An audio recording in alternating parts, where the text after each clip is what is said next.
Hey, welcome to the Discover 20 FASA conference. I am Diana Weinbaum. I am the Senior Director of Cognia. We are a global nonprofit with 125 years of knowledge and expertise in continuous improvement. We are in over 36,000 schools and districts across 85 countries, including 4,000 accredited institutions right here in Florida. Our goal is to support schools in their improvement efforts and help improve outcomes for all learners. At Cognia, our vision is to impact and inspire education providers to advance and enable pathways for success for all learners. We open by sharing this because it's essential to what we are doing to support you in your continuous improvement journey. We are a partner in your work and in helping you support your students as they learn and grow. As we navigate our ever-changing educational landscape, Cognia's vision and mission are key to who we are and guides everything that we do. We support institutions with four main solution areas: accreditation and certification, assessment, improvement services, and professional learning. Cognia offers K-12 accreditation, early learning accreditation, and STEM certification. Through assessment, we currently offer summative and formative assessment, as well as customized test construction. We bring expertise, best practices, and ideas to meet your improvement needs. This is where we can customize our areas of support based on your school's needs. We offer research-based training that enhances educator practice and student learning through workshops and teachers or administrators. This year, 2020, marks the 125th year of accreditation services provided by Cognia's preceding organizations. You may be more familiar with Cognia as Advanced Ed or Measured Progress. In the South, many folks still refer to us as Sachs-Casey. This significant milestone of 125 years is an opportunity to recognize our long-established history as a leader in the field of education quality and improvements and the limitless potential of the organization that we are today. We'd like to acknowledge the challenging times that we're all facing. Cognia stands ready to serve and to support you and your educational community with resources that will help you accomplish goals for the remainder of this school year and to anticipate challenges for students' return to school. You can find all these resources on our website, and you could either select COVID-19 resources or select it right on the screen. We continue to offer a series of webinars focused on policy changes, student, parent, and educator panels, and tips on how Cognia resources can support you right now. Many of you are already members of our organization and have access to these tools immediately. While you're browsing the site, be sure to sign up to receive updates on upcoming events. In addition to what's on this website, you'll be interested to know that Cognia is launching a set of student and parent remote learning surveys that will help schools collect data during these particular times. More information is available on our website. Please feel free to reach out to me to learn more about the services Cognia offers, which most of you, again, have access to right now. You can stay connected with Cognia via all social media outlets. Our code for FAFSA Discover is COG26. In addition, there are many ways for you to interact during our session today. Feel free to use the chat feature to share ideas and also to watch here for special codes to submit for points. You can ask questions by raising your hand, and we will call on you when we have a moment to do so. At the end of the session, I will provide an exit code that will register your attendance in the FAFSA system. And please make sure to also download the FAFSA app in the Apple and Play stores. This will give you access to the leaderboard for prizes and updates about the conference and FAFSA. The official social media link for the conference today is #FAFSA CONF, and I will also place this in the chat window. Please continue to share your experience and pictures with your networks using that hashtag on Facebook, Twitter, and Instagram. Also follow FAFSA for more ways to engage during the conference. Today, I'd like to introduce our presenters for how do we make sure we don't go backwards. We have Kristen Condella, who's the coordinator of instructional materials, technology integration, in Monroe Virtual School. She is from Monroe County School District, which is in the Florida Keys. She is also certified as a 6 through 12 math teacher, a K through 12 math coach, and a coordinator of K-12 mathematics. She has a master's in educational leadership and policy studies, as well as an educational specialist degree in organizational leadership. Joining Kristen today is Joy Newlish, the Director of Instructional Technology. We're 30 years working for Monroe County School District as a lab manager, IT technician, system administrator, and director. She's a Bachelor of Business Administration and Management from St. Leo University. I'm going to go ahead and turn it over to Joy and Kristen. Well, good afternoon, everybody. We're just going to take just a moment to share our screen to talk about how we can make sure we don't go backwards and we can turn this disruption into some designed learning. Okay. All right. Well, thank you all for joining us today, where we're going to talk about where we're going to go from here and we talk about educational technology. As introduced earlier, I'm Kristen, coordinator of tech integration, and I'm on the curriculum side of our organizational model, and I'm here alongside and in partnership with Joy Newlish, our director of instructional technology on the tech side. COVID brought the world a lot of uncertainty and unknowns, but from an educational perspective, it brought forth a chance to see what educators are capable of, and boy, are we capable of a lot. I'm sure you will all agree we are showing that we're capable of doing those great things in any situation. We turned on a dime, we pivoted. And so today, we want to talk about turning this time of new adventures in learning with all of its ups and downs in technology to the idea of all students learning from everywhere and anywhere as to part of the plan for now and in for the future, regardless of what the physical setup of our schools may look like.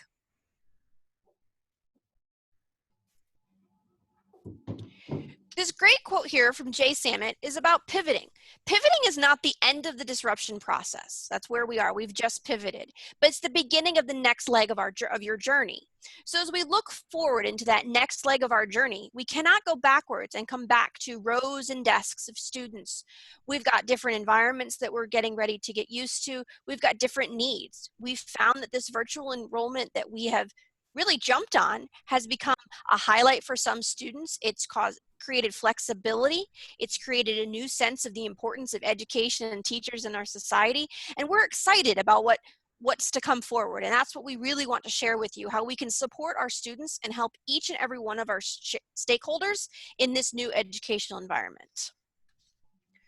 Joy? Thanks for getting us started, Kristen. And before we look ahead, I want to take a quick look back. As stated earlier, I'm finishing my 31st year in Monroe County Schools in instructional technology. My first job was as a lab manager in the mid-'80s, and now I'm fortunate to be the IT director. I've seen a few disruptions over the years, and I'd like to highlight a few that have been pivotal to prepare us for where we are now. Beginning with computer-assisted instruction. In the mid to late 80s, only Title I and ESOL students went to the computer lab.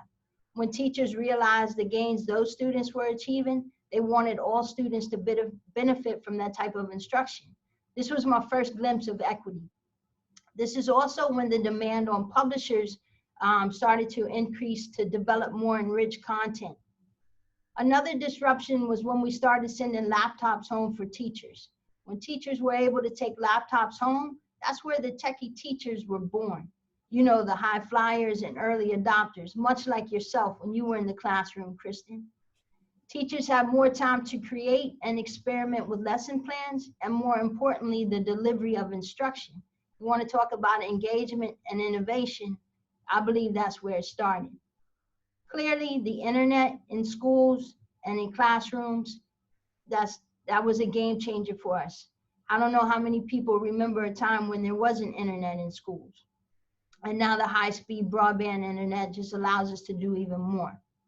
Have to give a shout out to manufacturers for finally producing devices that were sub 500, and now we can even find them more affordable than that.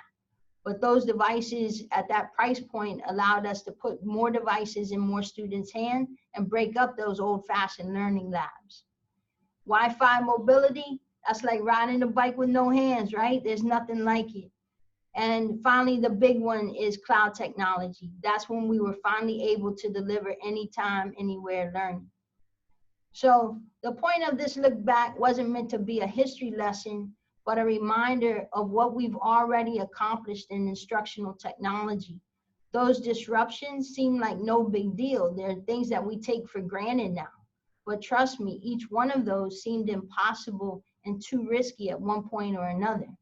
So just like this one that we're in now did, just two short months ago. But look what we've done, Florida. We're doing it. And I'm so excited that I feel like I can do another 30 years. Well, Joy, we would love in our district to have you for another 30 years, but we also know the value of retirement.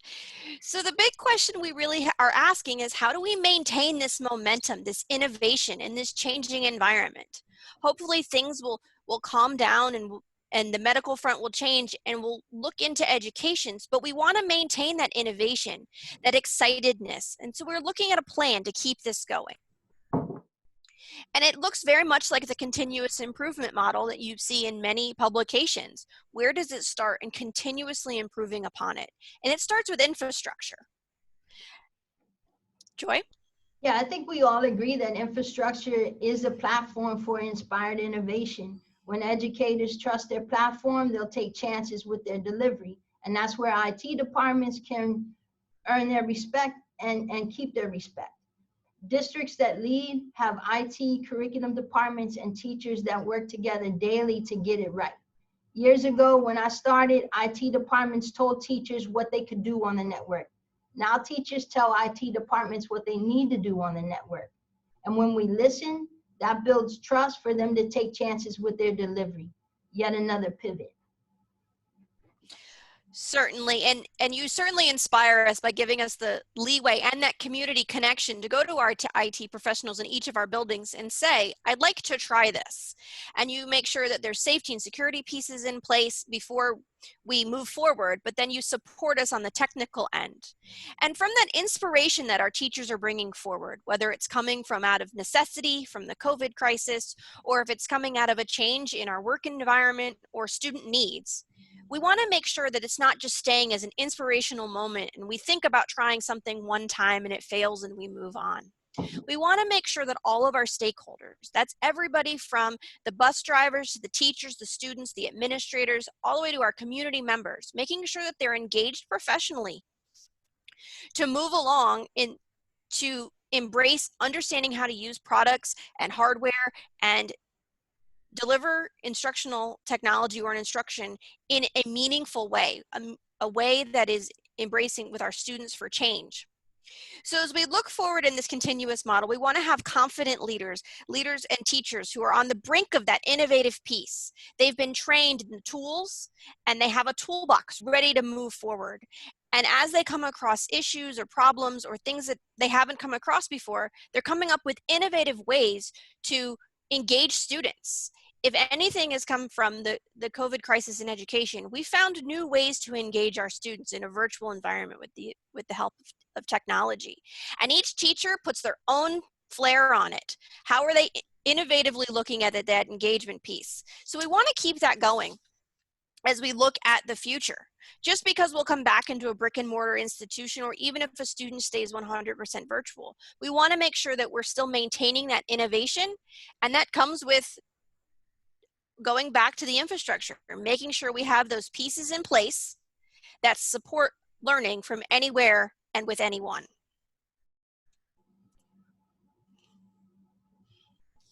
So back to infrastructure again, but let's go a little deeper on those elements of it. Any good infrastructure, all right, infrastructure is the backbone, right? We already said we agreed that that's the backbone of any good organization, certainly K-12. So it starts though with the human resources. The IT staff needs to be technically capable, motivated, energetic problem solvers, and most importantly, they need to appreciate the unique client base that ranges from a 4-year-old in pre-K to the superintendent. And now that doesn't stop there. It doesn't stop at our schools and our district offices, but goes into our homes. So we're now supporting parents and students. outside of the school campuses. When we think about networks, we all know that that's connections, right? Wires or data communication closets, all those things. But let's think beyond that. On our campuses over the years, we've been fortunate to build strong networks. But what about the outdoor spaces? Do we have connectivity out there so that when teachers and students come back, they can use outdoor spaces and common areas to be able to have more room to learn? So as IT departments, we need to make sure that those areas are connected as well. What about Wi-Fi on buses? How can we leverage those opportunities with our school buses and being able to take that bus out there, just like we serve meals in communities, maybe we could serve up some internet access as well. And that leads to connectivity in every home. That's the biggest challenge that's amongst us now in the state of Florida, but we must do it. We must lobby our state and federal representatives for access for all.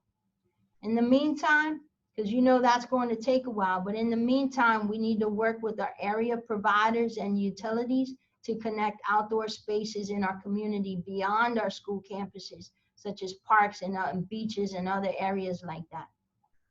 Speaking of agencies, networking is also, again, about the people, and we need to make the connections with other agencies in our districts and beyond.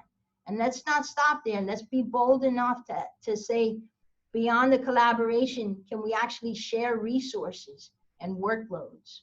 From a hardware standpoint of the infrastructure, I don't see a whole lot of changes here. Of course, we need our devices to be affordable, durable, and reliable. One thing I know I'll be looking for is LTE-enabled devices, because maybe we don't have that broadband internet access at homes, but we do have cellular services. So if we can take advantage of that and leverage that with LTE-enabled devices, I think that's an advantage. With software, we need to continue to press those publishers to stay web-enabled, browser and device agnostic. I'm going to go back and mention those cell phones again. A lot of our students use cell phones for learning. So we need to make sure that those devices are part of that package as well. And most importantly, Kristen, you mentioned this earlier, we need to make sure that our publishers meet industry standards for data privacy and security as well. I couldn't agree more. When we talk about software and the infrastructure piece, one of the biggest questions we got was, what's my username and password? And we were very excited to be able to say, as a lesson learned, that we had a single point of entry or a single sign-on in our district. And that became one of our smallest hurdles to jump as we moved into completely virtual instruction. Whereas if there were many usernames and many passwords for programs, we know that that would have been the root of many more service calls. So when we talk about service calls, we talk about our teachers, we talk about our students, we talk about the infrastructure. We're really excited and we're gung-ho right now. We've made it work. We were able to pivot on a dime within 72 to 96 hours. We trained our teachers, we launched devices, we got our students learning with very little interruption. But how do we continue to inspire everyone, all of our stakeholders in this changing environment? How do we keep everyone invested in what this new version of education may look like? Stakeholders need to feel that value and share the ownership of the new way of doing things. Everything certainly did not go perfectly in this abridged version of online learning. We learned so many lessons, and from those lessons, we cannot let them overshadow what our successes were. Our successes in being able to deploy devices, being able to use community partnerships to get internet or expand broadband, our teachers becoming trained, our administrators being able to provide a different level of support. We want to make sure that we're continuing that from our teachers, our students, and figuring out that model that works for every single one of our students. That has to come first. One of the great things that virtual learning for all brought together was a new way of learning that may have hit that new audience for our students. From our administrative point, it's a new way of looking at accountability and assessment and supporting our teachers in the new environment. What does a virtual classroom walkthrough look like? So we want to make sure that we're working together and we're sharing that ownership with our teachers unions.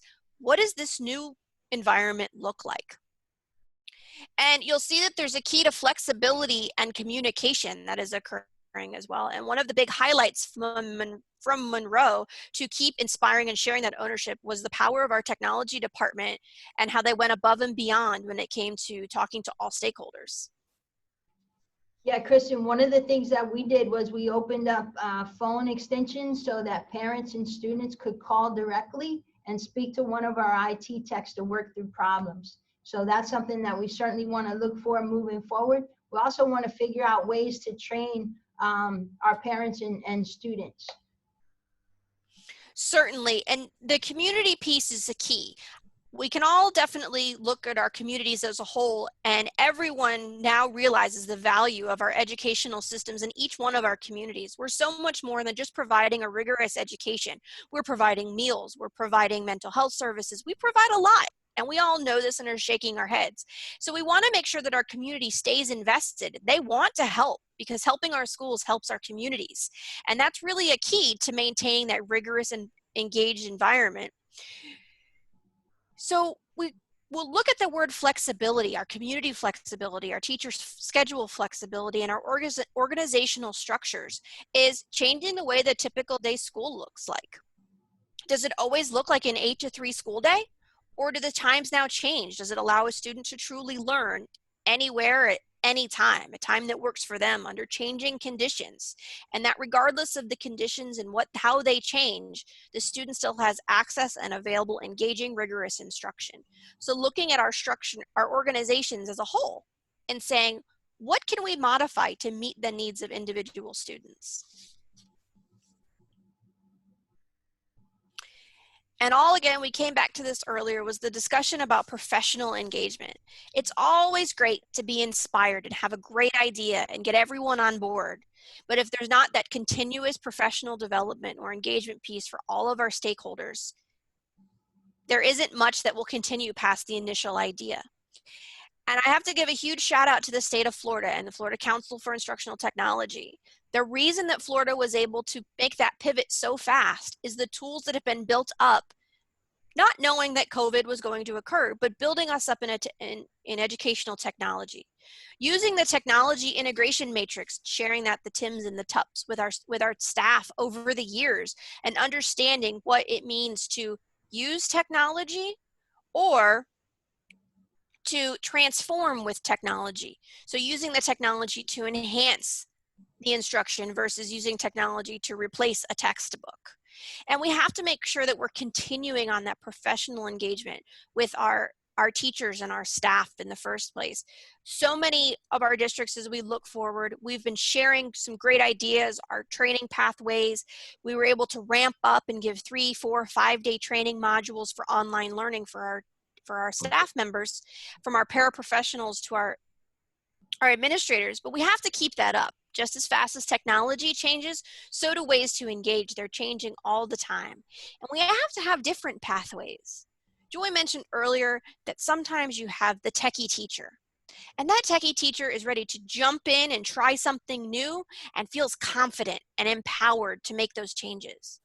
But as many of you know, there's always that teacher that's still struggling to figure out the beginning of how to get started. They're at that entry level and we push them into a virtual environment.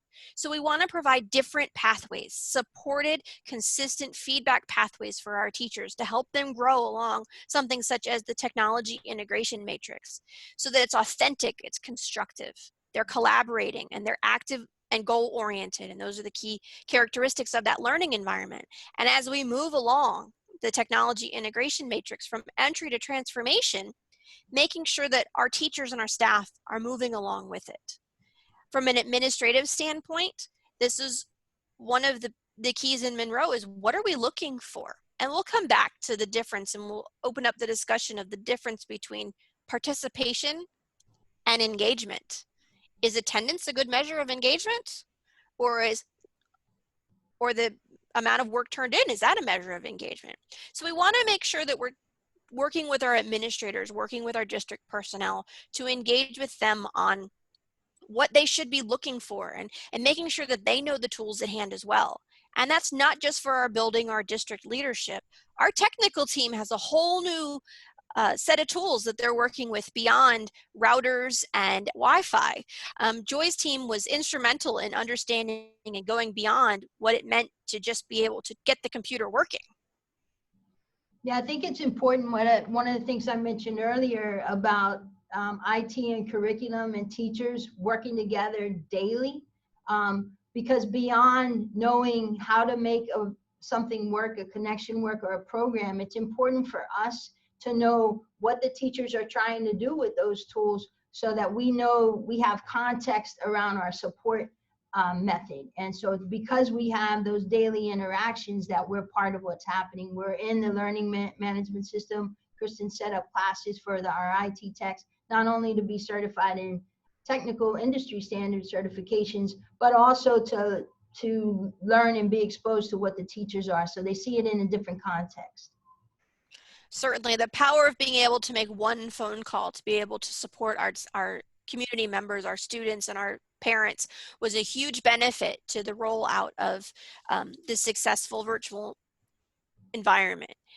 And just as important is the community professional engagement. What are the at-home expectations, as whether a student in the future is looking at a full-time virtual environment, a part-time virtual environment, a blended environment where they're going one day and staying home the next in the same course? What's the at-home expectation?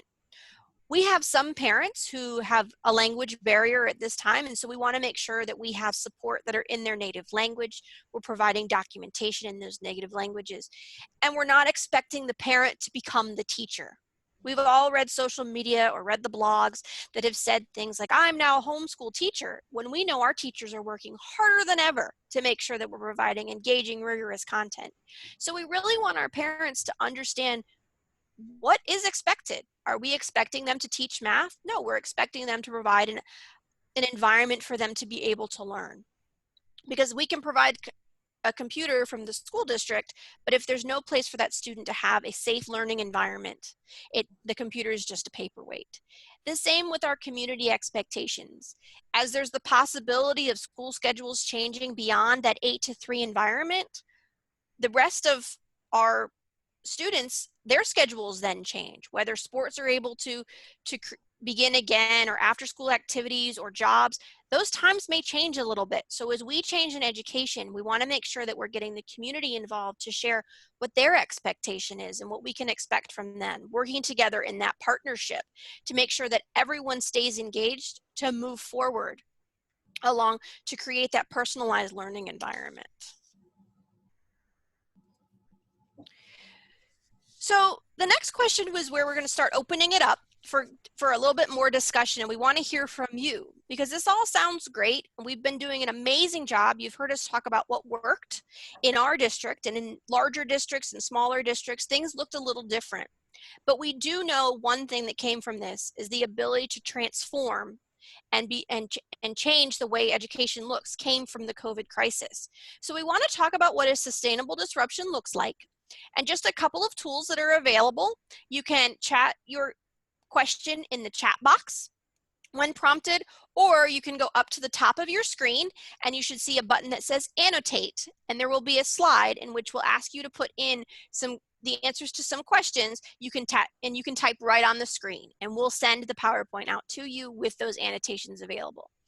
And always, if you want to unmute your mic, you're welcome to join in on the conversation. This is definitely not the Joy and Kristen show. We want to hear from other districts because we're all the way down south, and we want to know what all the way up north is doing as well. Because if we work together and we work with that greater community, we know that we can build a new way of education.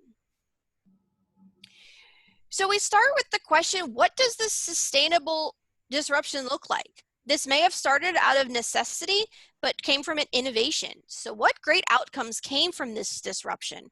And what did we learn, and where can we enhance or grow from this disruption? So one of the examples we found is at our high school, one of our teachers was looking at the analytics data of when their students were logging on. And she found she had great attendance between 5 p.m. and 8 p.m. each evening, but she was having low engagement. They weren't attending her live chats. They weren't doing the work in the time frame from 8 to 3. So she changed up her schedule and she calls what's bedtime stories. She's an English teacher, and she does bedtime stories, and she reads from the Freedom Writer's Diaries or the Book of the Week. And she found that she had almost 100% attendance when she just shifted the traditional hours of her class to a time that was working for her students versus the students having to fit into the time that worked for them.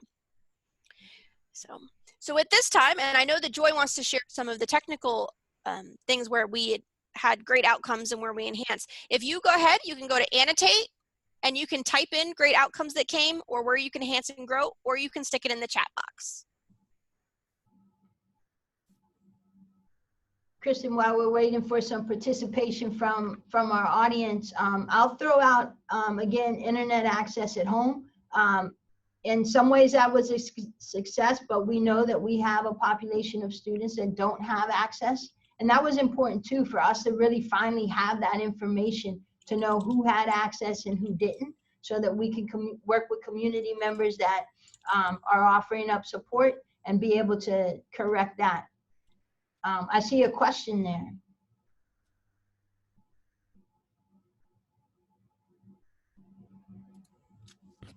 Joy, I don't see the question, Joy, I'm sorry. I just see that people are starting to type, so please feel free to type. We're gonna give you guys just a few moments to share that. Great outcomes and where we can enhance or grow.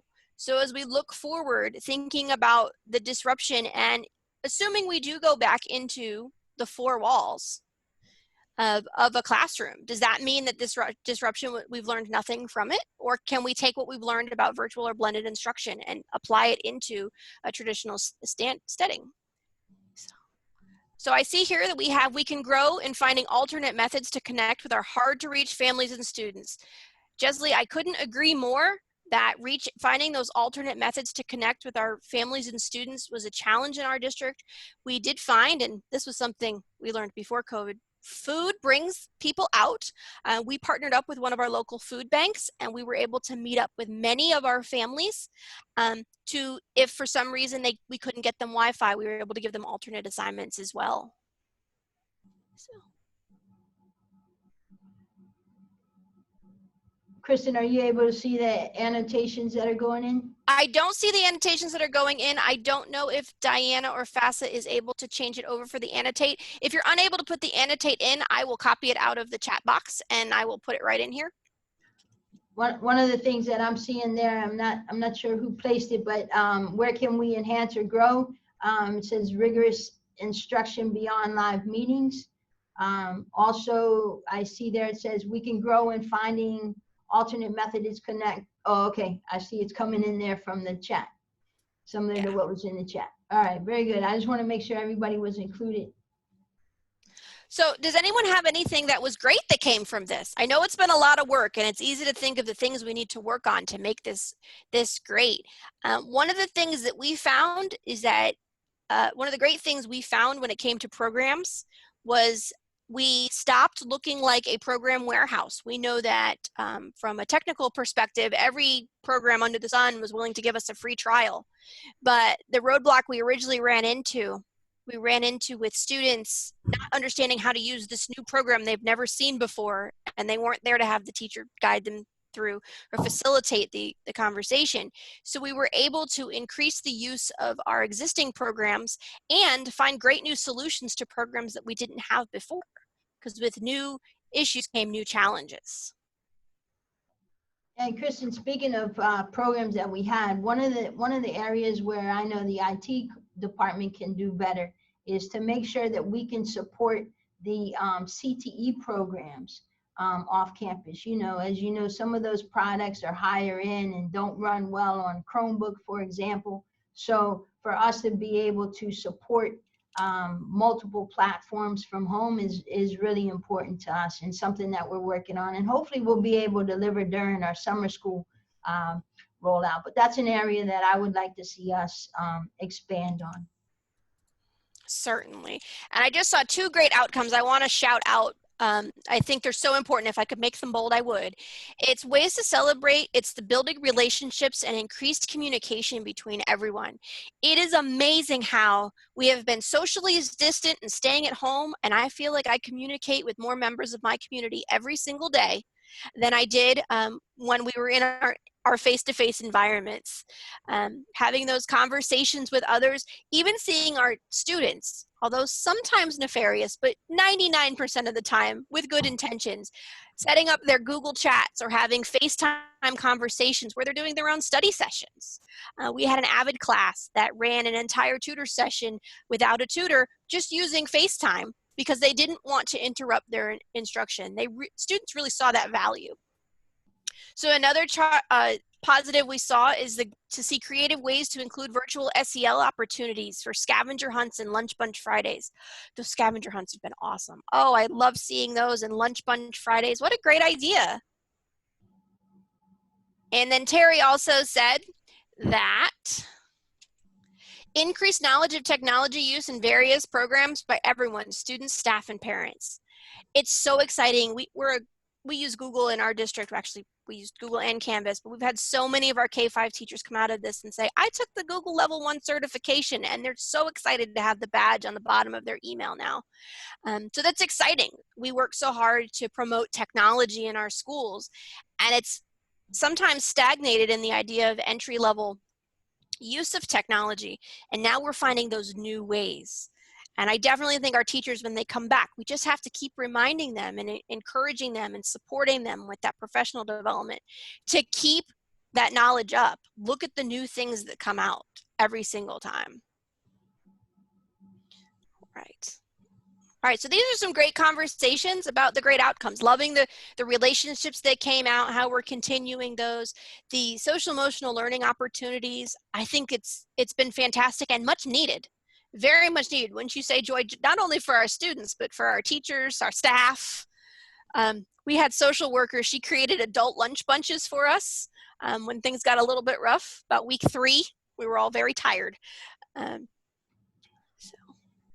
All right, so I just really quick want to mention just one more thing about that's important to mention when we talk about sustainable disruption before we go back to that feedback and accountability piece, is the importance of sustainability in the use of technology. One of the things that we learned was burnout with students, our teachers, our staff was happening very quickly.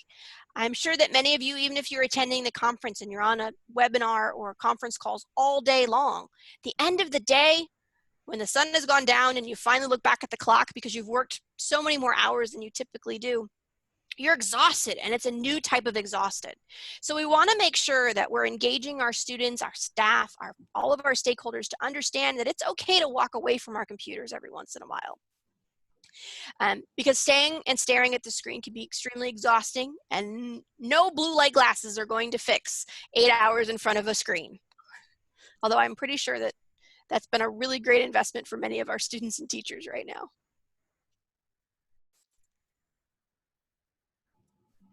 So as we move on to feedback and accountability, all of this is an amazing idea to go back into our classrooms, whatever they look like, whether there's 4 walls or no walls or bedroom walls or kitchen walls that we're learning and we're teaching from and we're administrators from. We have to make sure that we're continuously giving feedback, and there is accountability that comes from it.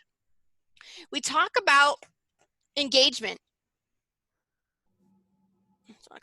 We talk about engagement, and I mentioned it earlier, and I want to come back to it, and I definitely want to open up the chat box or the audio.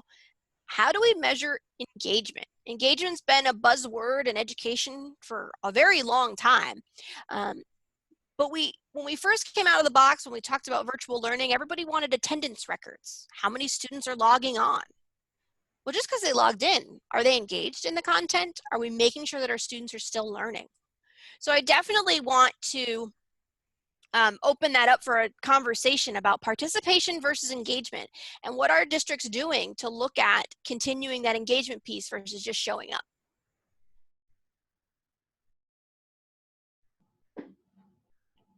Just give it a second. And I did notice a mention here from Jason. He said virtual walkthroughs are a lot better than then brothering teachers on the LMS system of choice.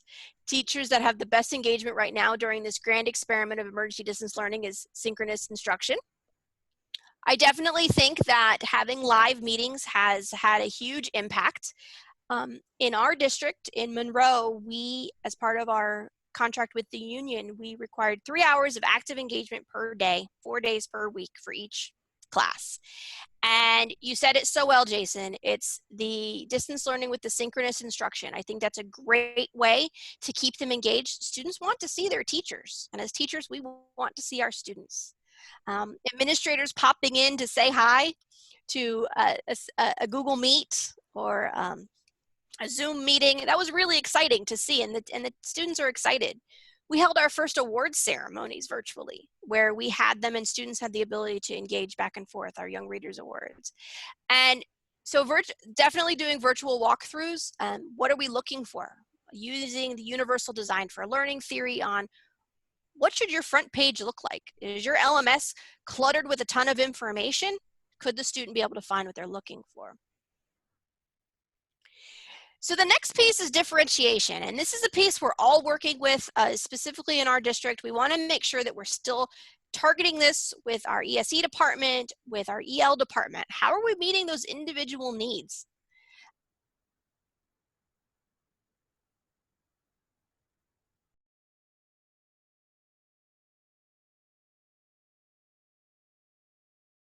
I apologize, I got muted. I'm unmuted.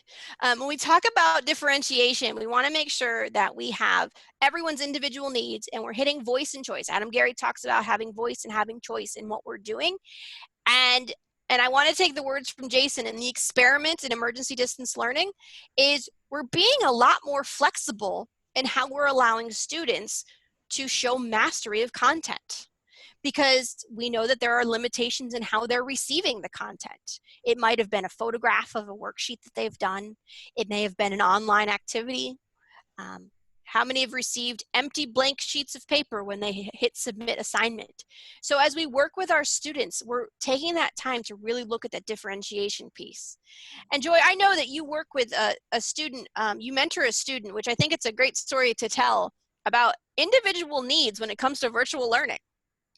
Sure, I'm proud to be a Take Stock in Children mentor and work with my student now for 4 years. And she's really shy and tends to sit in the back of the room. In large part, there's some language barrier that she's working through. So she's thriving in this environment. We text each other every day. Of course, we haven't been able to meet, but we stay in touch. And she's really found a groove in this space. So I'm happy for her and proud, and I'm curious how she's going to transition next year when hopefully we're back on campus. That's so great to hear, because my own daughter, who I get to at home, she gets to learn and I get to work every day. She is the front of the room, loudest person. That's the one you want to kick out of the room some days. And she's struggling with online learning. Even with all of the support I can give her, she misses her friends. She misses that face-to-face interaction. She misses the after-school activities. So this is an interesting dynamic that we want to make sure we're meeting those individual needs. Whereas my daughter really looks forward to those synchronous meetings on Google Meet every single day. She never misses one. Other students may just love moving along at that independent pace and don't need that Google Meet to see their teacher. And so we want to make sure we're meeting those needs. And also when we're differentiating, the importance of assistive technology. Yeah, I think I'm glad you brought that up, Kristen, because our students that require assistive technology to support their learning on campus, we need to make sure that we can provide that same continuity for leveling playing field when they're at home. And so far we've been able to do that, but for us really to understand who those students are, again, it's about awareness, so that when we do transition in an emergency situation or a more open space, that we'll know who those students are and we don't leave them behind. Certainly, and definitely that assistive technology is so important in working and having dedicated personnel to support our students in that area. Good point. And so when we talk about rubrics, this is something as we move forward, how we're making sure, we talked about individual needs and meeting all learners. We go to the idea of universal design for learning, or UDL in the cloud. What does it look like with the use of technology? Allowing students to have the alternate ways to show mastery. And right now we're in a crisis situation, we're in an emergency situation. So that flexibility exists out of necessity. But as we move forward, as we look into the future or the upcoming school year, why does that choice need to go away? Let's maintain that opportunity to show multiple demonstrations of mastery. And now we have an enhanced understanding of the tech that's available to show that enhanced mastery. Let's use that so that we're demonstrating mastery, not the ability to just complete a task.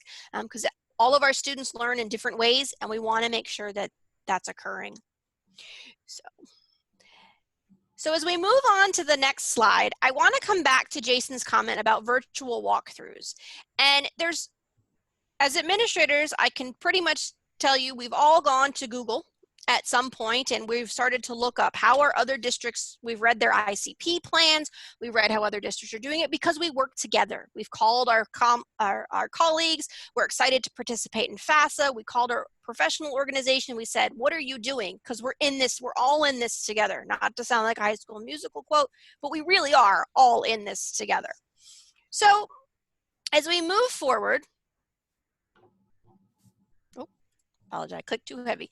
We want to talk about the importance of the professional learning networks now while we're in this emergency environment, and as we move forward, we've been able to harness the power of technology to increase those professional learning networks. And so this is a funny little video. You may have seen it on Facebook before, but it's to remind us of the importance that everybody has a home.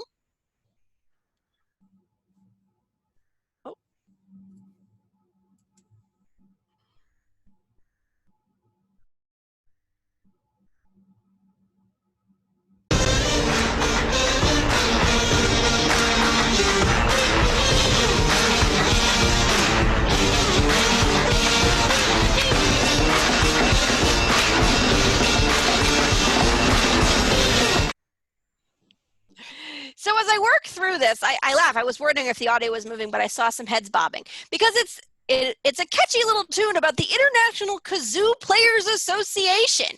And we look at this and we say, what does that have to do with me? Well, it has to do with, we came into this emergency situation and we jumped to our colleagues and we said, let's work on this together.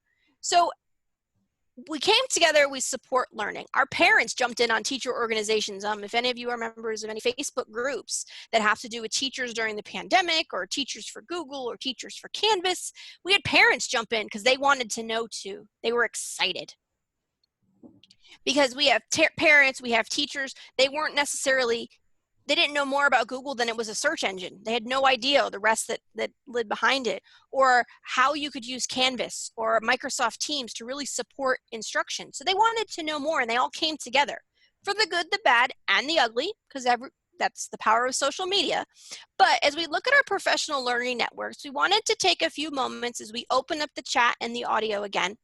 Please feel free to unmute yourself to ask those questions about where we're going from a technology integration standpoint in the future, regardless of what our classroom looks like, because it's still a classroom. If there's learning occurring, I always feel like that's a classroom.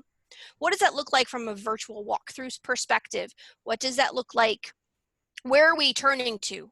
So we can share our professional learning networks. And if you can't annotate, if you'll put it in the chat box. And sharing your favorite professional learning network. I definitely enjoyed being here at FAFSA and reading what you guys have to say so that we can move forward, working with the Florida Council for Instructional Technology Leaders, or FCTL. They have some great support, and we're able to share it together. Teachers are great for sharing things. Joy, what are some of your favorite professional learning networks? Beyond just my own team, Fades is a big one. FCTL, you mentioned FCTL, so those are go-tos for sure. All right, we're going to give everybody just a few moments to type in their favorite, I always like to call them the acronyms, but the professional learning networks in the box. What's your favorite things to learn? And as we go virtual, it's exciting that the importance, if anything says it loud enough, it's that FAFSA transformed into a virtual conference because it's that important to share with others what's happening in this new environment. And as things stay new and things stay exciting and a little bit unknown, we want to make sure we're still reaching out with one another. Because we're all coming at it from different viewpoints. Joy and I are coming at it from a school district of 8,500 students, 106 miles away from each other. But we have some districts that have hundreds of thousands of students. We have some districts that have one school building. But we're all in this together and we can share that information. While we're waiting on some input, I think it's relevant to give to say that when you have good partners that work with you, especially school districts like us in Monroe County, we're geographically challenged. We're not on the mainland and can't always attend some of the conferences and things like that. So to have good partners like Apple to be able to share what other customers are doing, I think that's important and have helped us in the past to stay connected. So good partnerships is important and appreciated. Very much so, very much so. And I do want to address, Lisa mentioned a great comment here in the chat about it's a key point to consider our students who are learning differently, as well as teachers who are not comfortable with technology. One of the things we did, we had it for the first 3 weeks, we had a dedicated every single day for 3 hours a day. We opened up a live, we used Google Meet as our video platform, as well as Skype. We allowed teachers to call us pretty much anytime of the day to walk through and get personalized instruction on how to use things. To have that facilitated learning experience, we would guide them through with a coaching model. And it seemed a little overwhelming at first, but we definitely realized that everyone was coming from a different point. So we were flexible, and flexibility is key. We've heard it on the news. We've heard the governor say it. We just have to keep remembering that even when things go to what is seemingly normal, we still need to be flexible as we look forward. And so in closing, I just wanted to, first of all, thank every single one of you for joining us today. To thank each of you for joining us today to hear the importance of why we should and cannot go backwards when we talk about instructional delivery methods using technology.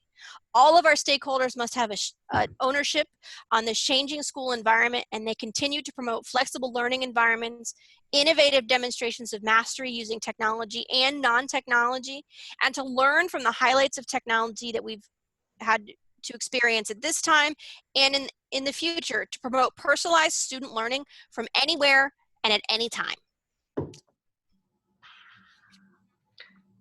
And we're giving you a virtual high five because that's how we do it. That's how we do it in Monroe. Awesome. Joy and Kristen, this was just awesome.